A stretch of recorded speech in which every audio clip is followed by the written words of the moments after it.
ताज्या घडामोडी पाहिजेत तर मग C24 तास या आपल्या YouTube चॅनलला लाईक करा, शेअर करा, सबस्क्राइब करा आणि बेल आयकॉनवरती क्लिक करायला विसरू नका। राहुरी शहरामधील नामांकित साईराम इलेक्ट्रॉनिक्स अँड बॅटरीज या दालनात तुम्हाला मिळतील सर्व प्रकारच्या इलेक्ट्रॉनिक वस्तू तसेच होम अप्लायन्सेस। साईराम इलेक्ट्रॉनिक्सचं नातं आहे खास, प्रत्येक घरात गुणवत्तेचा विश्वास। उन्हाळ्यामध्ये थंड कूल करण्यासाठी AC, fridge, cooler, deep freeze यांची भव्य अशी रेंज। साईराम इलेक्ट्रॉनिक्स खरेदी विक्री संघ, नगर मनमाड रोड, राहुरी। तेव्हा आजच साईराम इलेक्ट्रॉनिक्स या दालनाला भेट द्या आणि आनंदाची सुरुवात करा। Sairam hospital test tube baby centre. नमस्ते, मी डॉक्टर सोनाली माने, साईराम हॉस्पिटल राहुरी, वंध्यत्व तज्ज्ञ व एम्ब्रॉलॉजिस्ट तज्ज्ञ। आपल्या इथे IVF बद्दल अत्याधुनिक उपचार पद्धती उपलब्ध आहे। तर त्यामध्ये IVF, ICSI, embryo donation, egg freezing, sperm freezing तसेच सरोगसी माताबद्दल सल्ला पण आपल्या इथे दिला जातो।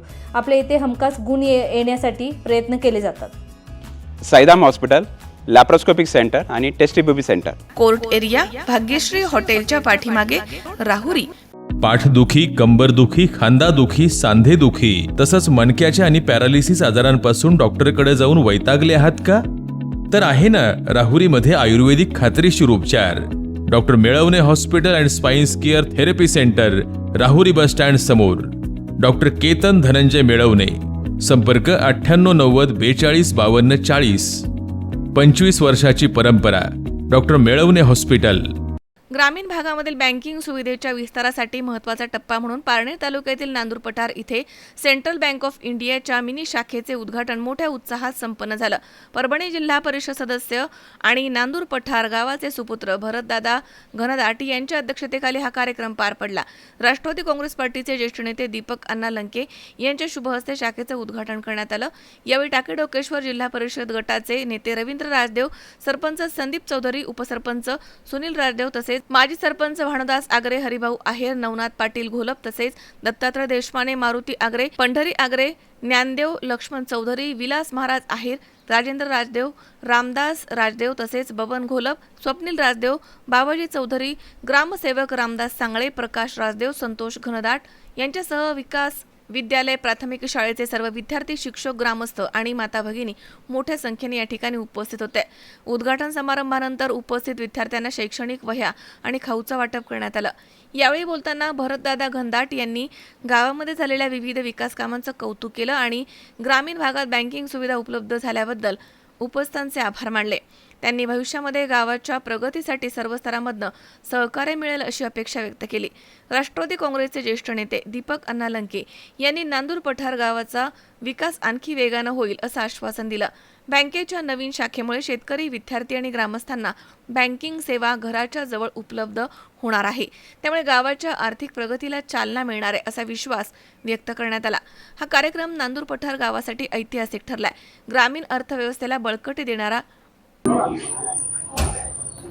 आजच्या गोड अशा कार्यक्रमाच्या निमित्ताने आदर्श गाव नांदूर पठारामध्ये रुचा फाउंडेशनच्या माध्यमातून सेंट्रल बँक ऑफ इंडियाची मिनी शाखेचं उद्घाटन, त्याचबरोबर सेतू केंद्राचंही उद्घाटन असा असणारा एकदम चांगल्या प्रकारचा या ग्रामीण भागामध्ये चांगल्या प्रकारच्या बँकेच्या माध्यमातून म्हणा किंवा सेतू केंद्राच्या माध्यमातून सर्वसामान्य गोरगरीब जनतेला इकडं तिकडे जे 10 ते 20 किलोमीटर जावं लागायचं ते जाण्याची गरज भासणार नाही। कारण का बँक म्हणलं तर एक आर्थिक व्यवहार हा गावाजवळ असला तर त्या गावची प्रगती होण्यास 100% एक चांगल्या प्रकारचा बँकेचा वाटा असतो। त्यामुळे बँकेच्या माध्यमातून आज शाखेचं उद्घाटन झालं। खरं तर संपूर्ण नांदूरकरांना एक धन्यवाद देतो आणि विशेष करून या बँकेच्या आणि सेतू केंद्राच्या रुचा फाउंडेशनच्या माध्यमातून त्याचबरोबर सरपंच, उपसरपंच, सर्व सदस्य आणि समस्त ग्रामस्थ, नांदूर पठारच्या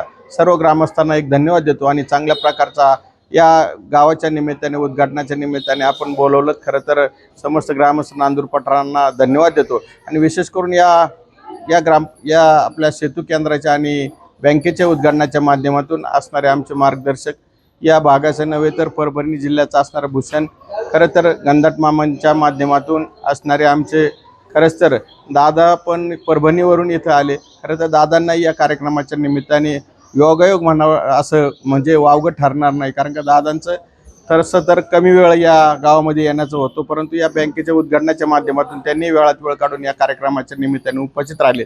त्यांनाही धन्यवाद देतो आणि चांगल्या प्रकारची प्रगती या नांदूर पठाराची व्हावी अशी एक इच्छा व्यक्त करतो. थांबतो. रामकृष्ण हरी. आज सेंट्रल बँक ऑफ इंडियाच्या उपशाखेचं नांदूर पठार या ठिकाणी नुकतंच उद्घाटन झालं. त्यासाठी जिल्ह्याचे नेते लंके साहेब, तसेच दीपक अण्णा लंके साहेब व समस्त गावकरी मंडळी नांदूर पठार यांच्या विद्यमाने आज हा कार्यक्रम आयोजित केला होता. या कार्यक्रमाला गावातील सर्व ज्येष्ठ मंडळी उपस्थित होते आणि हा खरंच एक स्तुत्य उपक्रम आज या ठिकाणी लंके साहेबांच्या वतीने राबवण्यात आला. त्याबद्दल मी नांदूर पठार गावच्या वतीने माननीय खासदार साहेबांचे मनापासून आभार व्यक्त करतो. तसेच ह्या गावामध्ये नवीन नवीन ज्या योजना लंके साहेबांच्या मार्फत या गावामध्ये आल्या त्याबद्दलही मी त्यांचा मनपूर्वक आभार व्यक्त करतो आणि भविष्यात अशाच आम्हाला सहकार्य करण्याची विनंती मी त्यांना यापुढे करत राहील. धन्यवाद. जय हिंद, जय महाराष्ट्र. ठरला आहे असं मत उपस्थितांनी व्यक्त केलंय. विनोद गायकवाड, C24 तास, पारनेर.